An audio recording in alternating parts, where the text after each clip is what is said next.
लोकांना सवय असते इतरांच्या चुगल्या करणं, गॉसिप करणं, निंदा करणं त्यांना खूप जास्त आवडतं.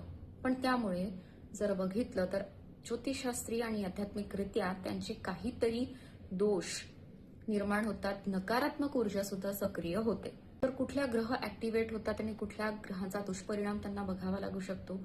पहिला म्हणाल तर बुध ग्रह. बुध ग्रह हा वाणीचा संवाद याचा कारक मानण्यात येतं. जर तुम्ही कुणाच्या चुगल्या करत असाल तर नक्कीच बुध ग्रह हा खराब होऊ शकतो.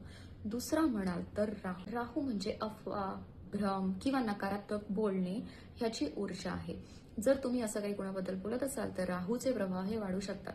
तिसरा म्हणजे शनी ग्रह, ज्यांचा जो कर्माचा देवता आहे. जर तुम्ही कुणाच्या चुगल्या करत असाल तर नक्कीच तुमचे वाईट कर्म जोडले गेलेले जातात आणि शनी तुमचा दुष्प्रभाव तुम्हाला देऊ शकतो. आणि आध्यात्मिक रीत्याने जर बघितलं तर एक असा नियम आहे, जर तुम्ही त्या व्यक्तीची चुगली करत असाल तर त्याची निगेटिव्हिटी ही आधी तुमच्यावर येते.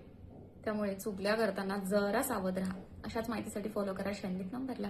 राधे राधे.